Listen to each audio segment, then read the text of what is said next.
Hello friends, welcome back to my YouTube channel. I have something very interesting for you today. For the last couple of days, I was working on precision voltage source project, which I want to show you what it is and how it works.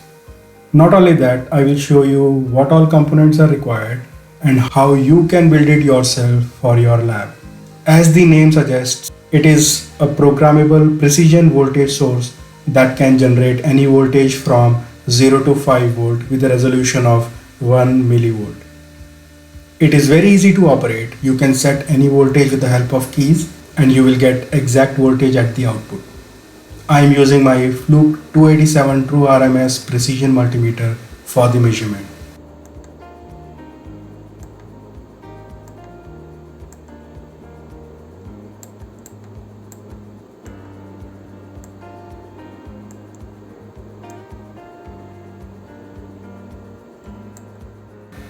There are various use cases of such a precision voltage source. You can use it for checking accuracy of your multimeter. If you are building a data acquisition system, precision voltage can be used for your ADC testing. You can generate millivolt signal to simulate your sensors and check how your measurement circuitry performs. Now let me tell you what all components are required in order to build precision voltage source. I have used DC barrel jack for connecting 9 volt adapter. On and off switch is used. Readily available DC to DC converter module is used, which will generate 5 volt from 9 volt adapter input. STM32 L series microcontroller Nucleo board is used. For user interface, OLED display with 4 keys are used.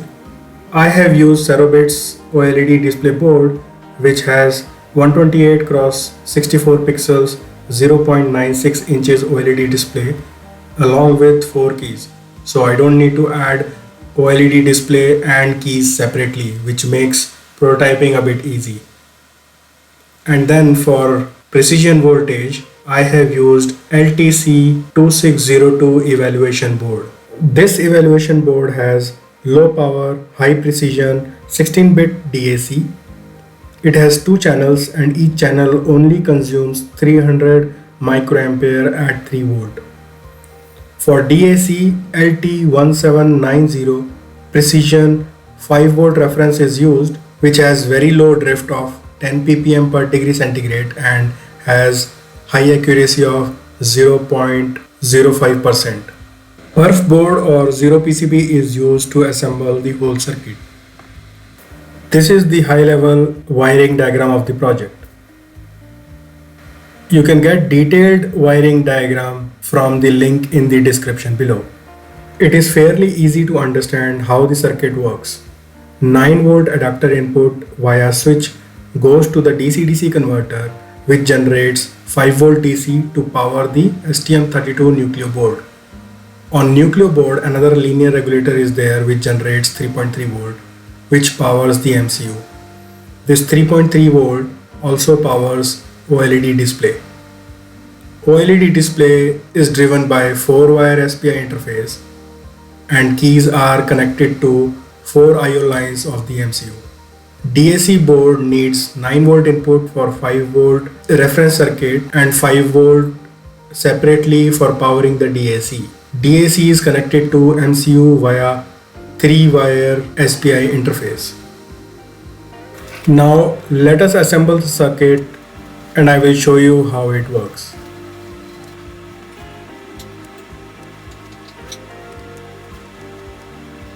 So this is the assembled PCB. When you power on the board, you will see VREF logo for 3 seconds and then main screen will start. On the display, this is the voltage output. So right now output voltage is 0 volt and there are 2 settings which we can do.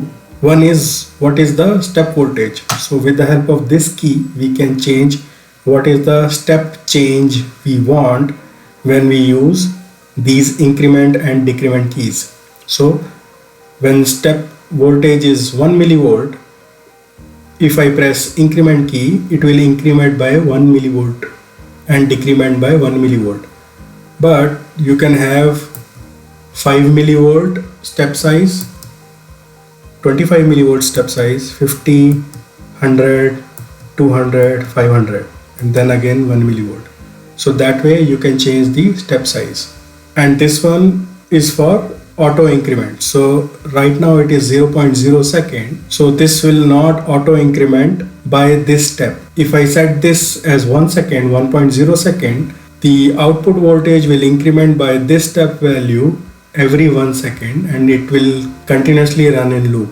So I will show you that later. Let me show you how to set the output voltage. So as you can see, I have connected the output to my multimeter so that you can directly see what is the output. Right now you are able to see 0.0007 volt, which is like 700 microvolt, less than 1 millivolt. So if I press this increment button, it will increment this value by 1 millivolt, because 1 millivolt is the step value. So 1 millivolt output voltage is 1 millivolt. 2 millivolt setting, output voltage is 2 millivolt. 3 millivolt, 4 millivolt, 5 millivolt, 6 millivolt. Let us change the step size. So now step size is 5 millivolt. We'll press the increment button.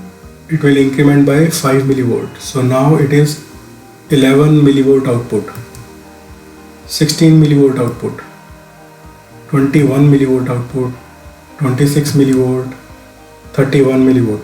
Let us further change the step value. 25 millivolt, let's say 100 millivolt. So now output voltage will increment by 100 millivolt. 131, 231, 331, 431, 531. Let us further increase the step value to 500 millivolt. This becomes 1.031, 1.531. You can see output voltage is very accurate.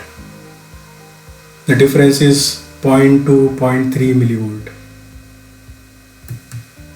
2.031, 2.531, 3.031,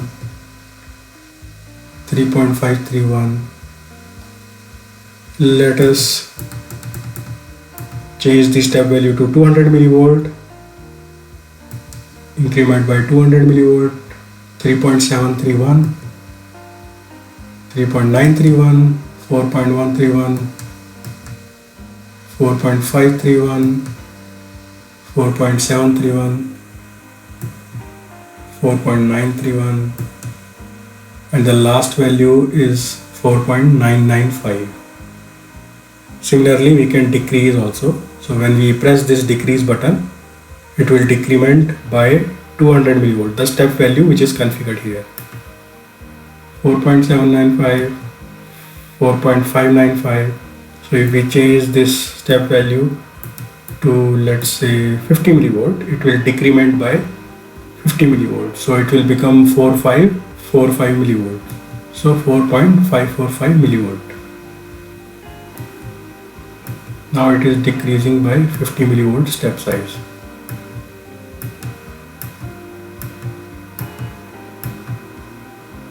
4.045, and you can see on the multimeter 4.045, roughly 0.3, 0.4 millivolt difference is there.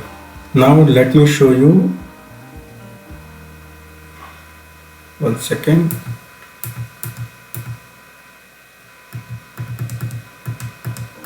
Let me make it an even number. Okay, so now because this auto increment time value is 0, it is not auto incrementing. But if I change this to, let's say, 0.5 second, every 0.5 second it will increment this step size.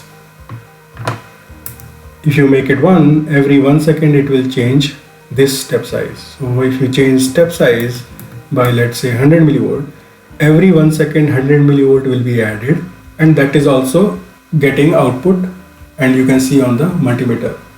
So after it reaches the maximum value, it rolls over and starts again. 2 seconds, so after every 2 seconds it will increment.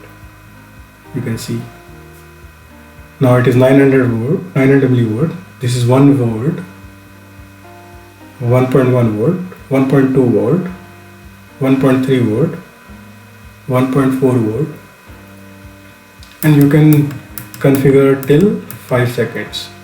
So now it will increment after every 5 seconds. So this feature I have added because many times we don't want to manually change, and this auto increment feature will be very useful. So that was all about DIY precision voltage source project. I want to further extend this project by using second channel of DAC to generate 0 to 25 milliampere current. So in my next video I will show you extension of this project where second channel will be used for 0 to 25 milliampere precision current source. I hope you found this video useful. If you like this video, share it with your friends. Thank you very much, and I will see you in my next video.